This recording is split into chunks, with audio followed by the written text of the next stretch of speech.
Hello everyone and welcome back to Here's the Storm for a very special event day where we are getting a new hero, a new map, and I thought we were going to get a bunch of new skins to go along with this event, but it seems like they're not available yet, since when I look in the collection for new skins, I don't see any of them.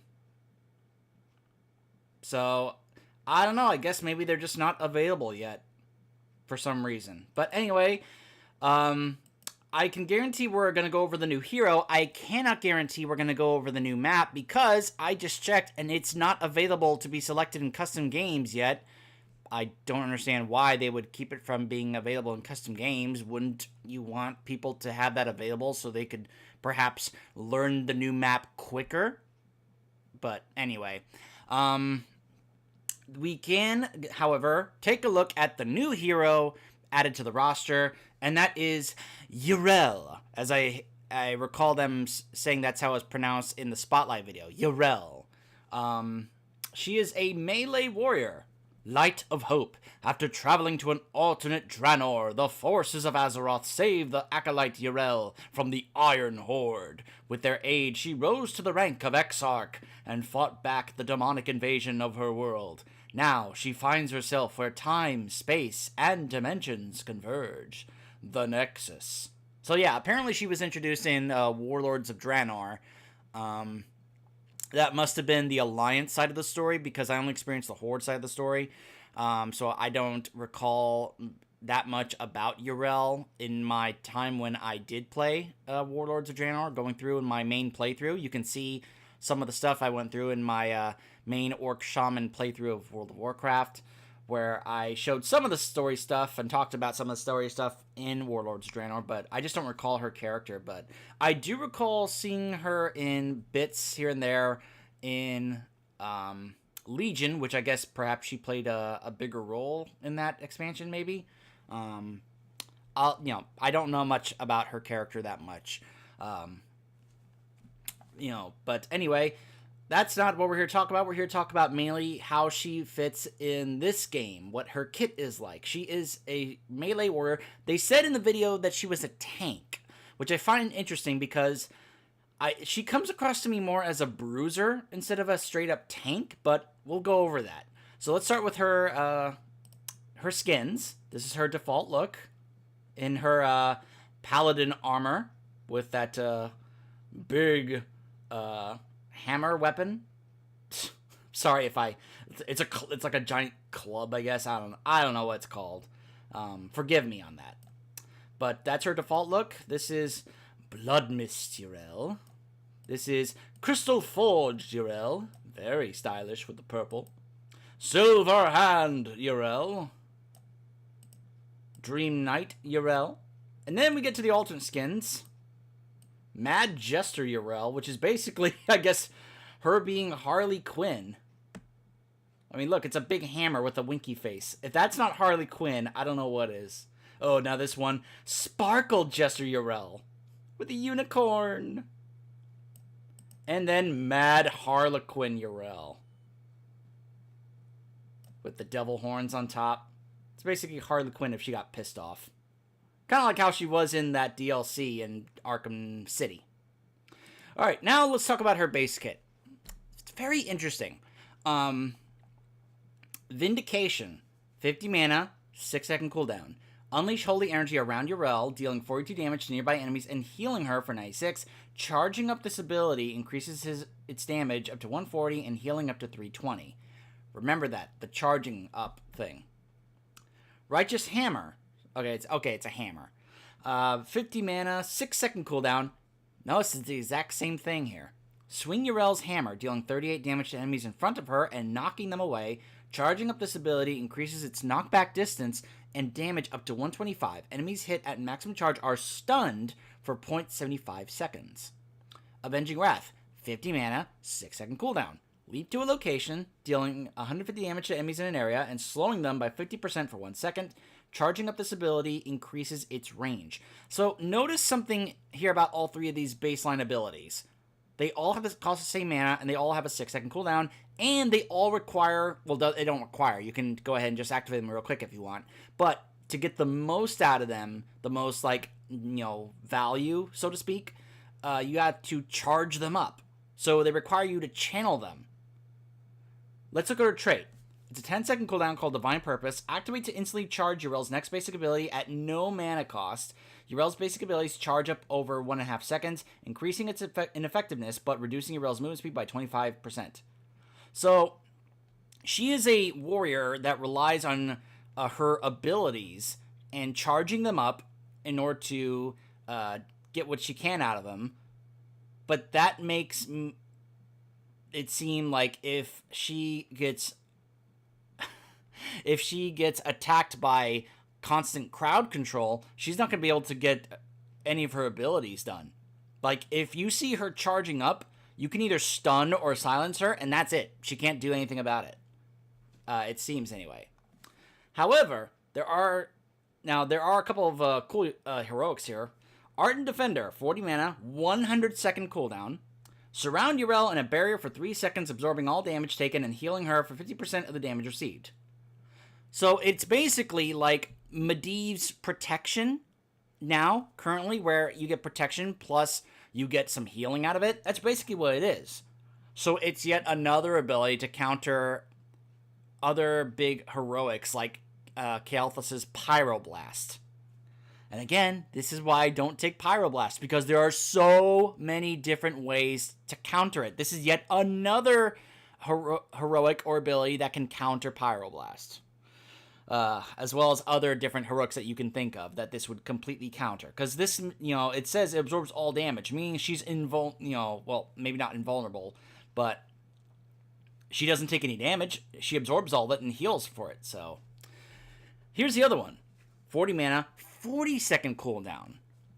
Yrel sanctifies the ground around her, gaining 40 armor until she leaves the area.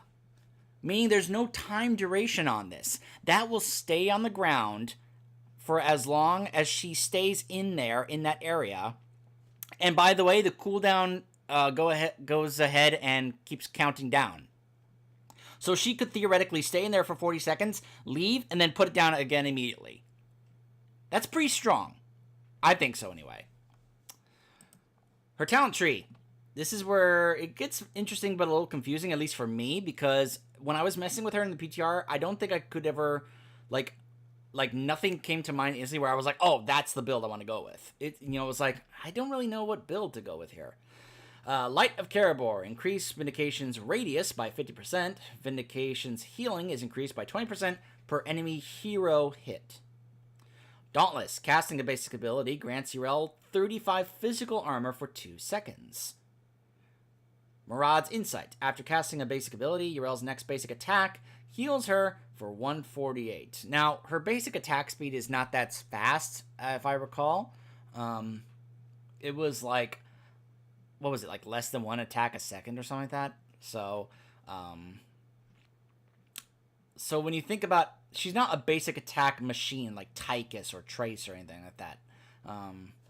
So I don't really think or know how much value you'd actually get out of this. I think the fact that you are encouraged to be using your basic abilities a lot, you may get a lot of value with this, but only if you're facing a team that's gonna, do physical damage with basic attacks. Aegis of Light. Upon landing, Avenging Wrath grants other nearby allied heroes 25 armor for 5 seconds. So you can use that to, you don't, obviously the multi-purpose of using that ability where you can use it to either leap on to enemies or leap on to allies. Gift of the Naru. Divine Purpose heals for the lowest health nearby allied hero other than Yrel for 400. Hand of Freedom. 30-second cooldown. Grant an allied hero 35% movement speed for 3 seconds and remove all slows and roots from them. Cannot be used on Yrel. I guess you could say some odd form of cleanse, so to speak, but it doesn't make them unstoppable for a whole second. It just removes whatever they currently have on them. Let's see. Righteous Momentum. While channeling Righteous Hammer at maximum charge, gain 45% movement speed. So that's a way to counter your trait. Holy Avenger. Hitting an enemy hero with Avenging Wrath at maximum charge reduces its cooldown to 1 second. It's a pretty cool idea, except that, you know, all these abilities where you're going to reduce your cooldowns, guess what? You're going to be a lot very quickly. Divine Steed. Mounting is instant and grants 80% movement speed that decays over 3 seconds. Instant mount. I mean, that's not bad. That's not bad. Samara's Light. While above 50% health, gain 15% movement speed. Which, I guess with a tank, that's not a bad idea. But I don't know how much value you're really going to get from that. 13. Aldor Peacemaker. Heroes hit by Vindication at maximum charge deal 30% less damage for 3 seconds. So this might be a damage reduction tier. Or, you know, like adding some kind of like debuff to enemies. Increase the slow by 25% and the duration by 0.5 seconds. So then that would make it a 75% slow for 1.5 seconds. That's not bad. Hitting an enemy hero with a basic ability at maximum charge grants 10% spell power for 10 seconds, up to 30%. Very interesting that we're now seeing characters that, to me, don't come across as spellcasters get talents where they can increase their spell power. I saw that with Deckard Cain, and now we're seeing it with Yrel. It's very odd to me. Level 16, Templar's Verdict. Righteous Hammer reduces the armor for enemy heroes hit by 20 for 2 seconds. That's not bad. Divine Favor. Casting a basic ability reduces the cooldown of Divine Purpose by 2 seconds. Holy Wrath. After casting a basic ability, Yrel's next basic attack splashes for 30% increased damage around the target. Not bad. Level 20. This is where things get interesting. Word of Glory. Ardent Defender heals nearby allied heroes for 100% of the healing received by Yrel. So, let's say you come across a Kael'thas Pyroblast, and you activate that. You're not only going to heal yourself, you're going to heal your team for a lot. That's pretty good. Hallowed Ground. Casting Avenging Wrath while inside Sacred Ground moves Sacred Ground to Yrel's location upon landing. You can take it with you. That's pretty hilarious, really. Bubble Hearth, 80-second cooldown. After 1 second, Yrel becomes invulnerable and casts Hearthstone. Cannot be cancelled. Interesting. So if you're low on health and you need to hearth away to avoid that big minute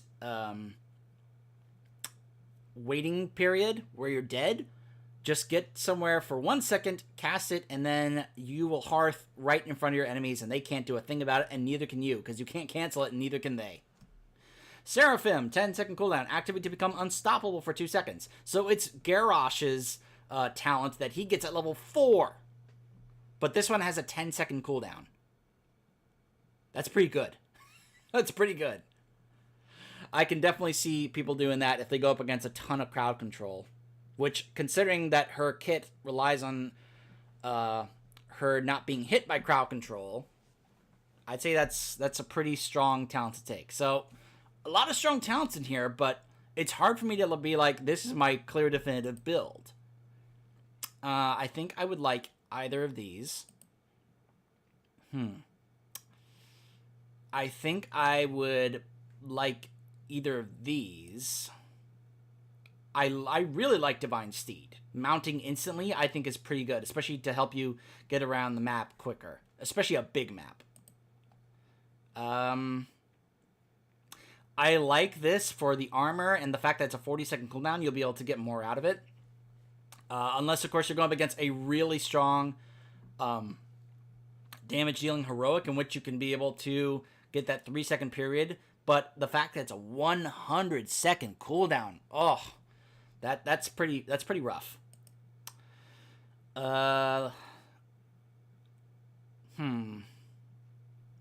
know, I saw when Pallytime was doing his theory craft, I saw him try this along with this, and it actually seemed to increase the damage. At least it seemed like that. Or perhaps it was increasing the damage from the basic abilities. So perhaps that could end up being the way to go.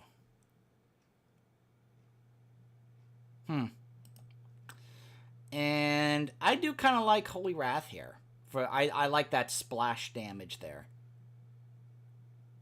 But that isn't bad either. But you have to... No, it doesn't say you have to hit them when it's charged up. It just says just hit them, and you'll get that armor reduction. So you can just get it, just activate it immediately as opposed to charging it. And at level 20, I mean, there's a number of great ways to go here. I love all 4 of these. I think all 4 of these are fantastic.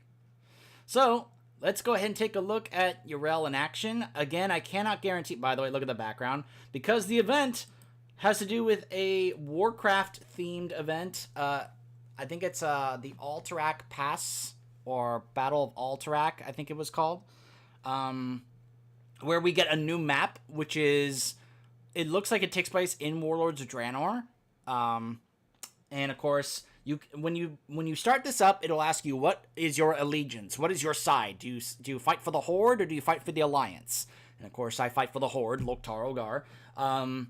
And so then you'll get different events, quests here, such as play 4 games as a Warcraft here, and you get a chest, get 50 takedowns and winning games. You get a portrait, play 6 games with friends.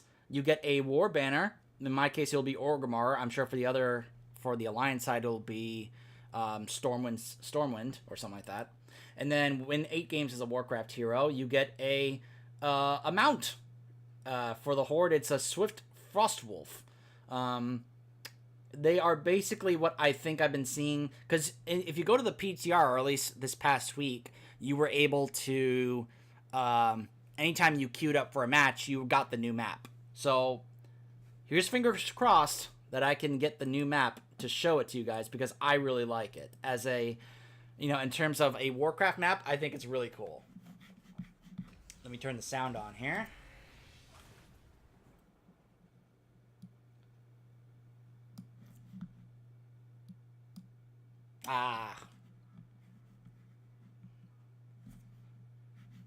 Sorry guys. I want to show you the new map, but the fact that I can't select it in custom games, there's just no other way for me to somehow guarantee that we would play on that specific map. You just have to now hope that you can get it. The funny thing is, if you go to Unranked Draft, it'll show those characters and the new skins, but it doesn't say, if you play an Unranked Draft, you'll get to play on the new map. So, I don't know. Alright, so let's see. We're on Warhead Junction, a huge map. Yrel, Varian, Tassadar, Zagara, and Lunara versus Zarya, Sergeant Hammer, Jaina, Karazim, and Gul'dan.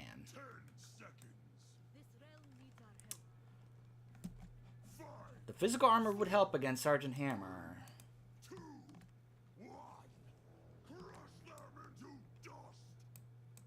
Alright, so let's, I guess, go over her abilities here. So, this is what it's like. Charge up, gold, and then you activate it. When it goes gold, that's when it's fully charged up. The range, her wings go golden, and then whee! That's basically how it works. So, if you use your trait, she goes gold, and then you can instantly use an ability at full charge. That's basically how our kit works.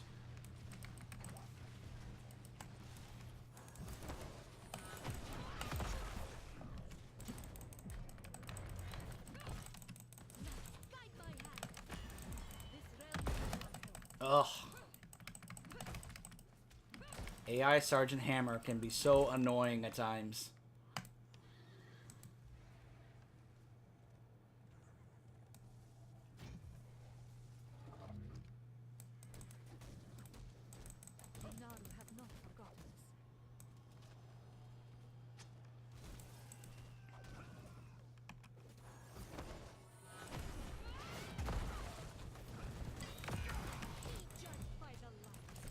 Boom, and they're stunned.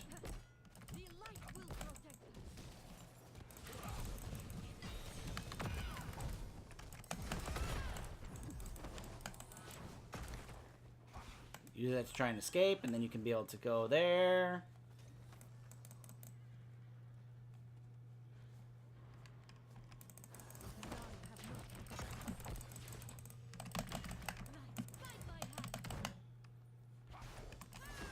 Boom! Ah. Of course, she doesn't really do that much damage, really. So I guess the argument that I was saying about maybe she's more of a bruiser, probably not as thorough as I thought, considering the lack of damage she does. Alright. Let's go ahead and pick Gift of the Naru.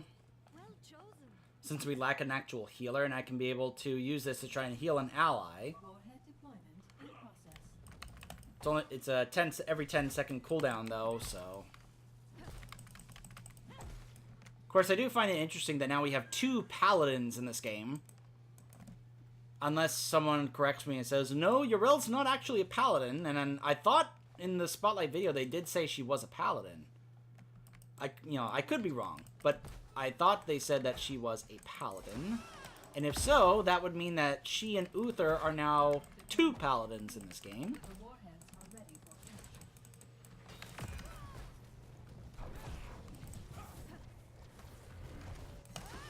Boom. Get out of here. 4 of them right here.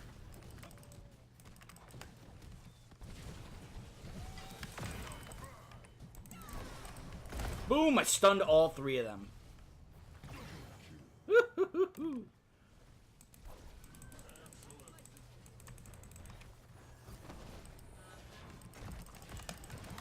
Boom! There we go. I like that engagement there against Sergeant Hammer. Of course, you need time to charge it up, and they'll be able to see you doing that. Your nuke is now ready.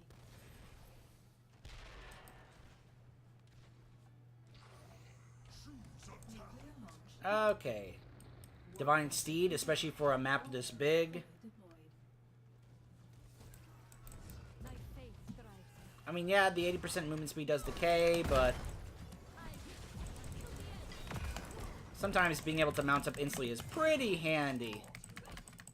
Pretty helpful.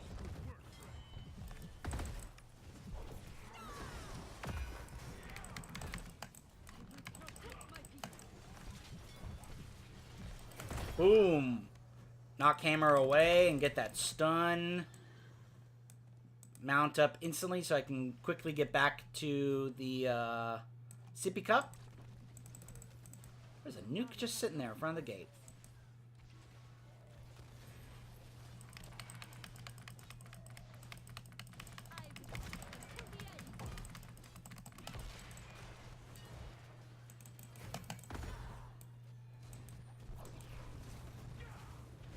Oh, my goodness.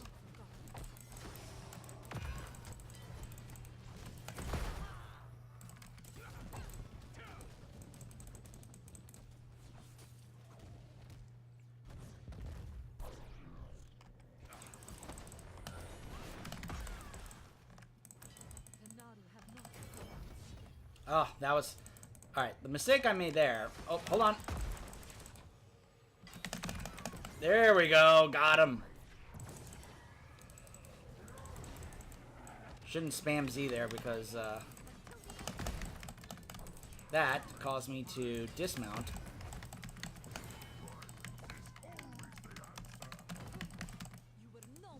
Alright, now I can grab this nuke.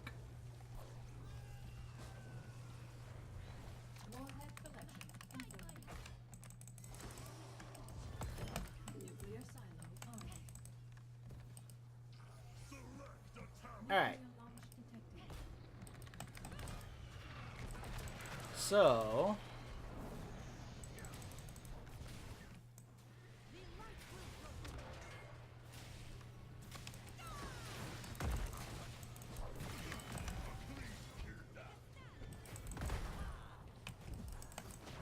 Well, that was a mistake.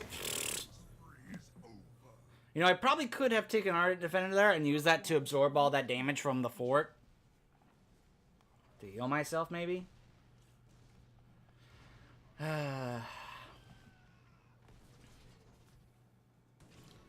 Obviously a learning process for me to evaluate which one I would want.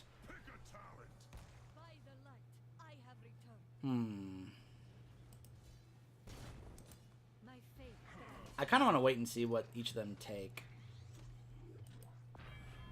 Warhead deployment complete. Collection is advised.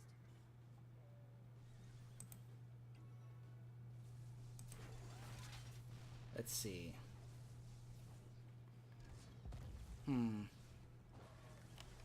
Alright, let's go with Ardent Defender.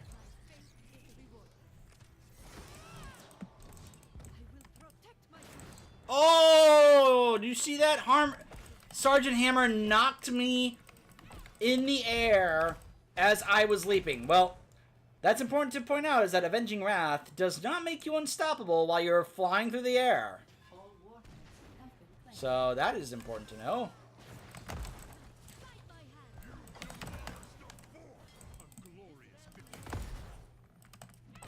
Enemy nuke launched.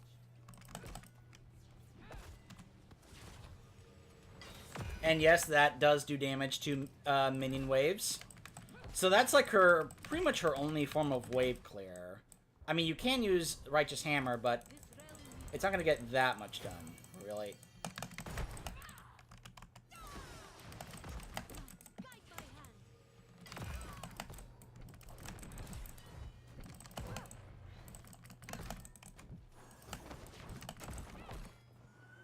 Look at that. Instant mount, got out of there.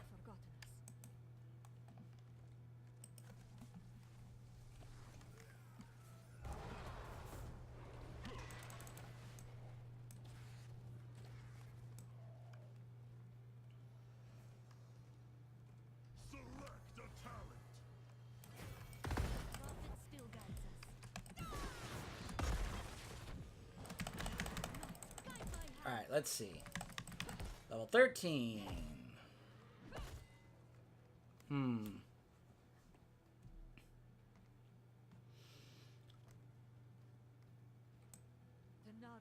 They're all pretty good.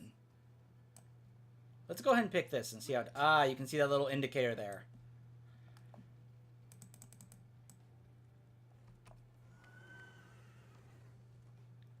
Let's see how she does at getting camps.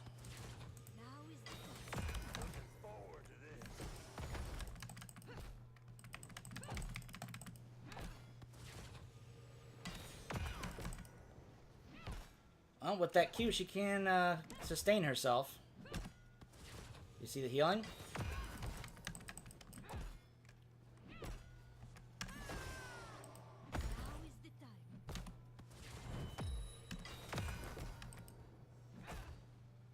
Not very long, but the fact that she's not really taking that much damage is pretty nice.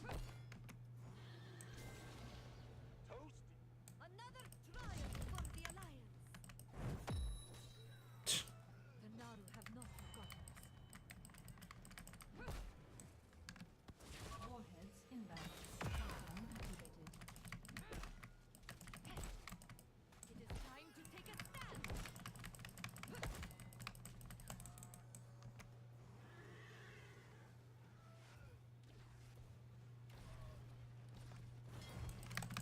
There we go. Another fort down.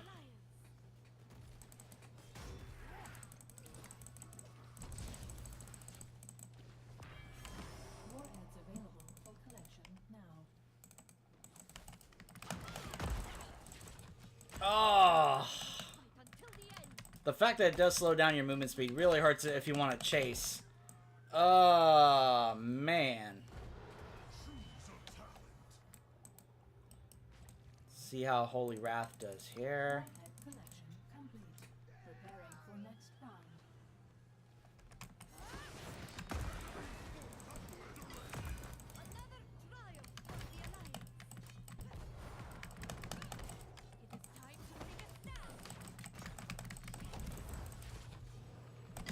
You gotta remember to work in a basic attack after each ability in order to get that splash damage. Look at that splash damage I just did.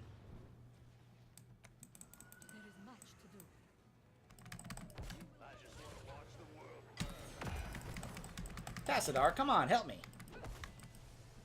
Help me get this camp.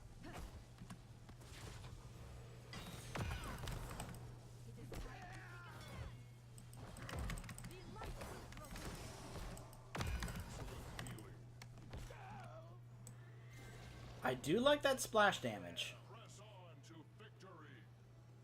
But I've always liked just splash and AoE damage abilities. Look at that. I mean, that's gonna be an answer if you want to get more wave clear. Boom.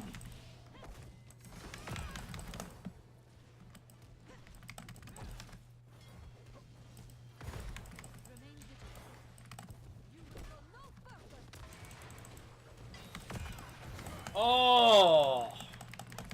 That damage on Kerosene.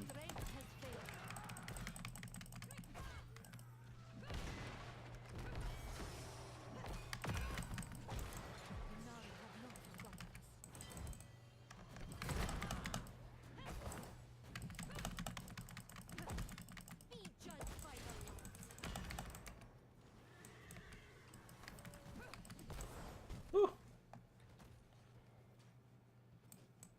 There is no power stronger than hope.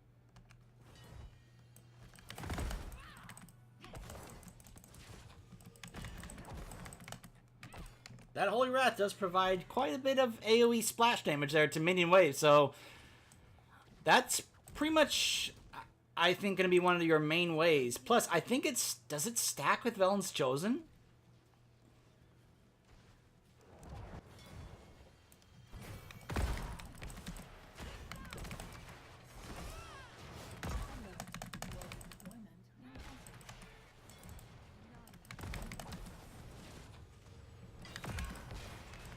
Whew.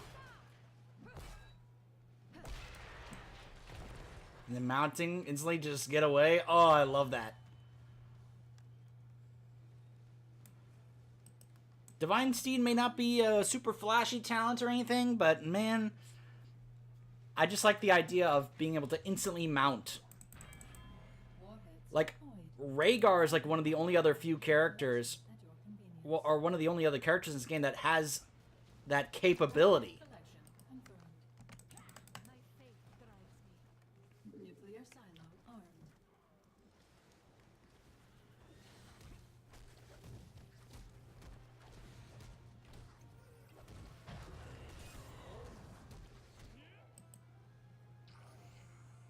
Nuclear launch detected.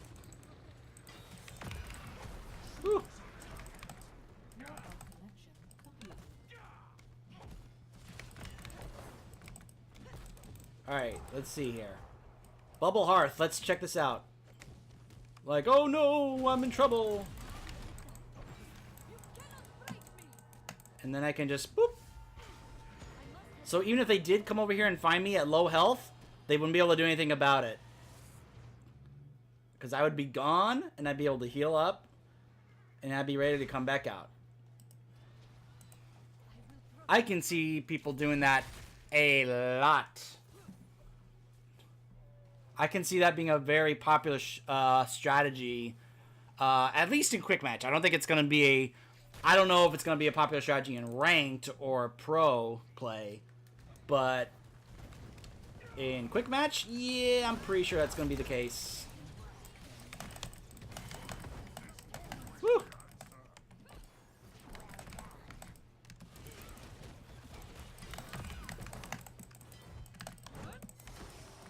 Boom! Oh! That damage there. 20% spell power. Woo! Hello, Sergeant Hammer.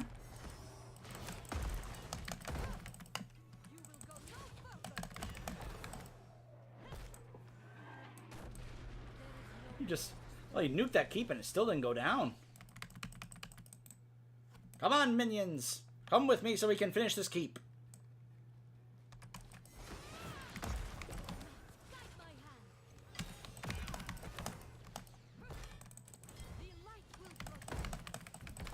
There we go.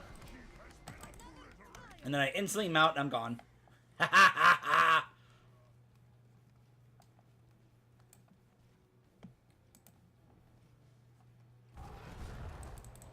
Remain vigilant. Whoop! Whoa! Boom. Boom.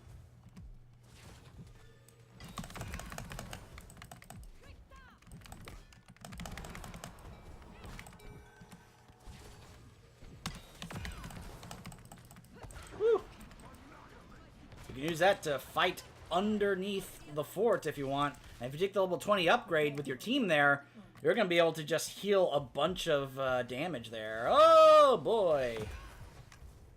I ran right underneath that.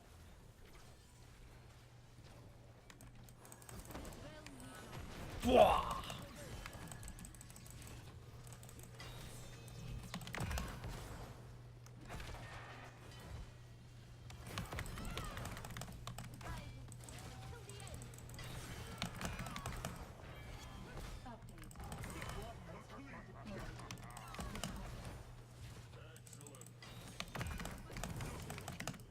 Go.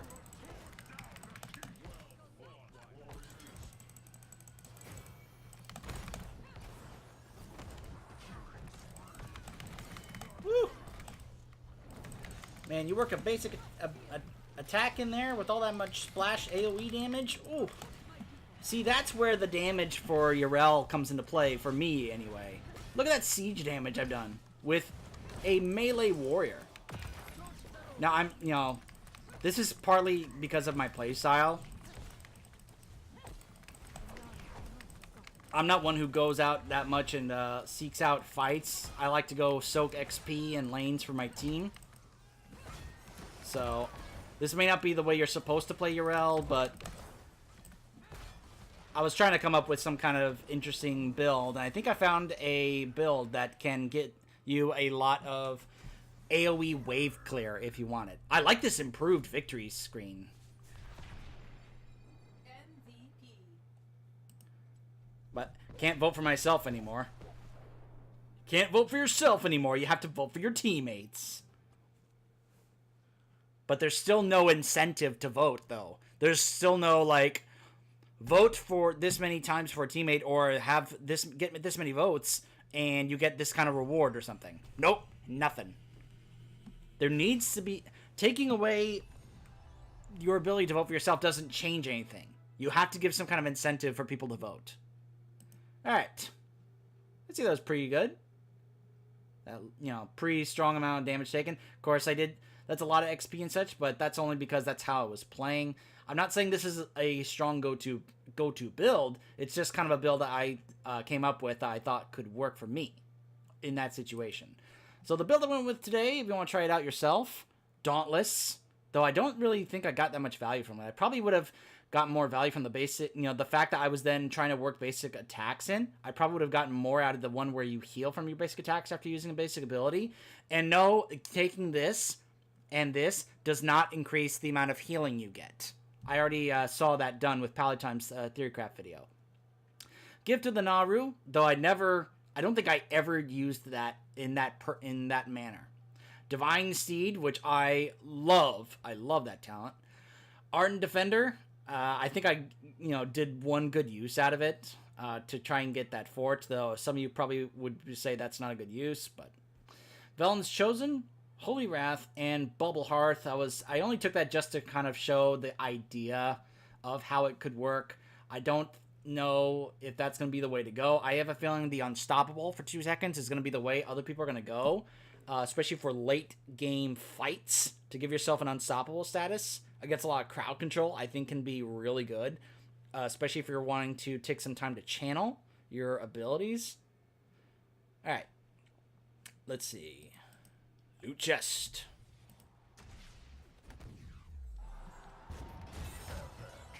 It's okay. I feed upon your anguish. Nice. So that's Yrel. I like her. I mean, obviously, I'll have to see how she does against more organized play. Especially against a team with a lot of crowd control. How is she going to deal with that? I guess perhaps the level 20 Unstoppable could be a way to answer that. But at the same time, it seems like a lot of people are going to not like her because of the fact that because there is so much crowd control on this roster.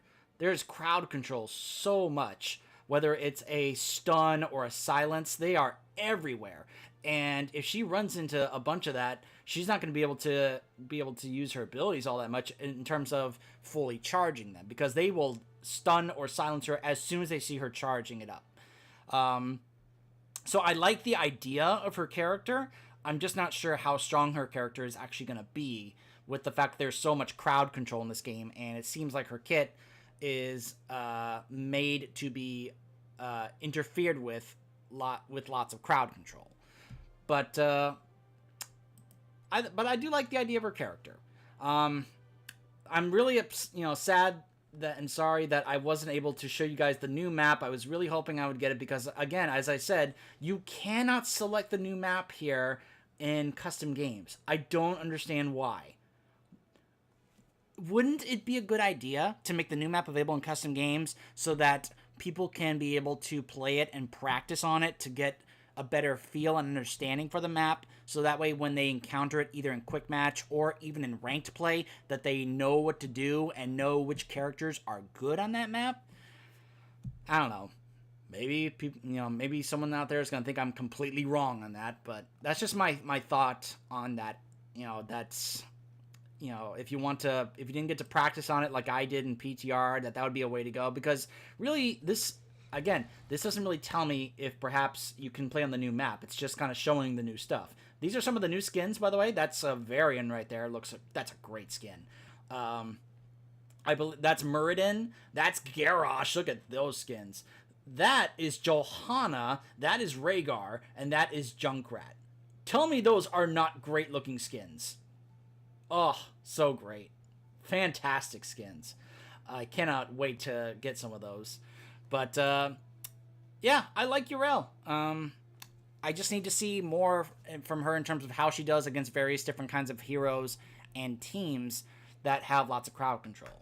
But, who knows? Maybe at some point, I'll get to actually show you guys the new map. I don't know what's going to happen in terms of the next hero or event or whatever. But we'll wait and see. I mean, they want to do this, I'm sure, partly because Battle for Azeroth and WoW is only a couple months away. So they're wanting to get that hyped, get that promoted.